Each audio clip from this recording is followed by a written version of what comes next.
Good afternoon, everyone, and thank you that you are still here. My name is Alexander Ploshkin, and today I'll present our work on YAMDA, a large-scale dataset for recommender systems research. I'll first motivate why we built it, then walk through what's inside and how to evaluate with it, and I'll close with where to find the data and code. Let's start with the motivation. Academic research in recommender systems is often constrained by dataset size. Popular open datasets like MovieLens or Amazon Reviews are orders of magnitude smaller than the logs used to train production models in industry. To narrow this gap, we introduced YAMDA, about 5 billion user item interactions from a music streaming service. The dataset contains interactions from 1 million users over about 9 million tracks. This scale enables experiments that better reflect production realities, especially for personalization over long user histories. With that in context, let me outline what kinds of events the dataset contains. Yandex Music is a typical streaming platform where users listen to tracks and express reactions. The majority of events are track listens. We also include two highly informative reaction types: like, which adds a track to favorites, and dislike, which tells the system not to recommend this track or similar content. In addition, we capture unlike and undislike, revocations of like and dislike. For easier experimentation and fast prototyping, we release 3 scales of dataset. In addition to the full set, we provide 2 user-sampled subsets that retain exactly 1 and 10% of the user base. Sampling is done at the user level, so each sampled user's entire interaction history is kept.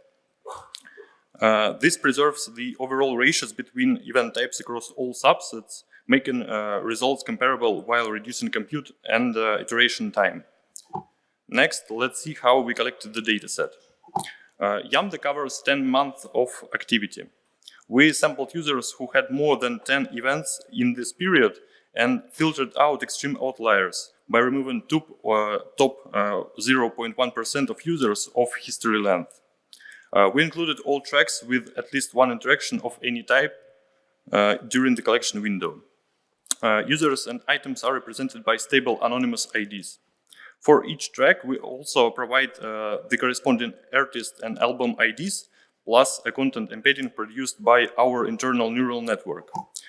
This strikes a balance between privacy and enabling content-aware modeling. Our goal was to enable research on true personalization over long sequences. In YAMDA, the median user history length is over 2,700 events, which corresponds to roughly 96 hours of listening.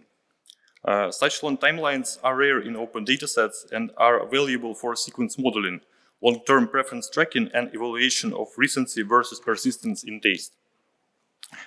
With that in mind, let's clarify how to interpret the feedback signals. To separate organic behavior from recommendation-driven events, each interaction carries a specific flag. When it's set to true, it indicates that the event was initiated by user without recommender influence, typically via direct search or deliberate navigation. This annotation enables analysis focused on organic preference and studies of exploration versus exploitation. In addition, we divide signals into implicit and explicit feedback. Listens account for about 97% of all events and are implicit. To make them more informative, each listen event includes a listen-through fraction that indicates how much of the track was consumed. Likes, dislikes, and their undo actions are explicit feedback.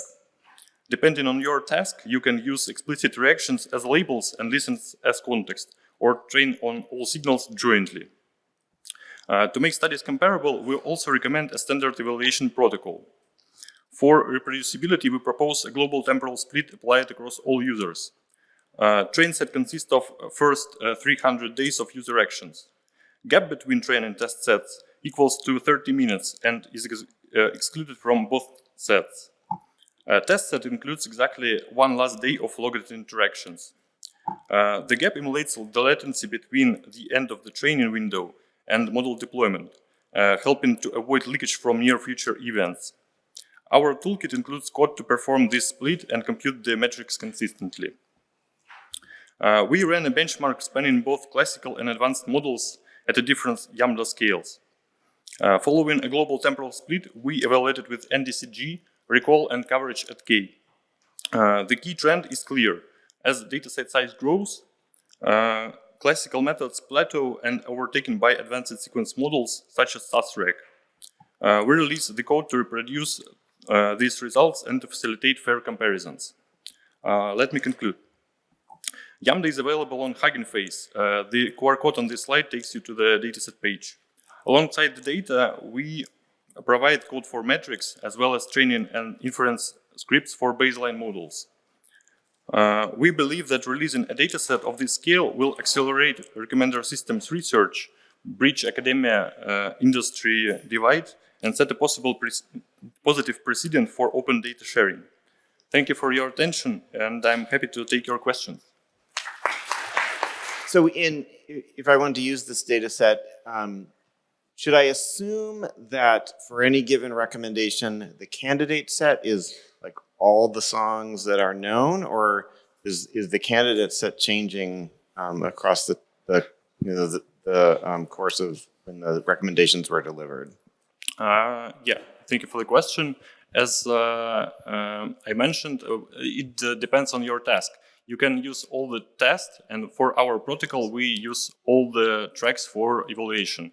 And depending on the task that we are evaluating our model in, between explicit and implicit feedback. So, yeah, to answer shortly, all tracks are can be candidates for our recommendations. Thank you very much for the presentation.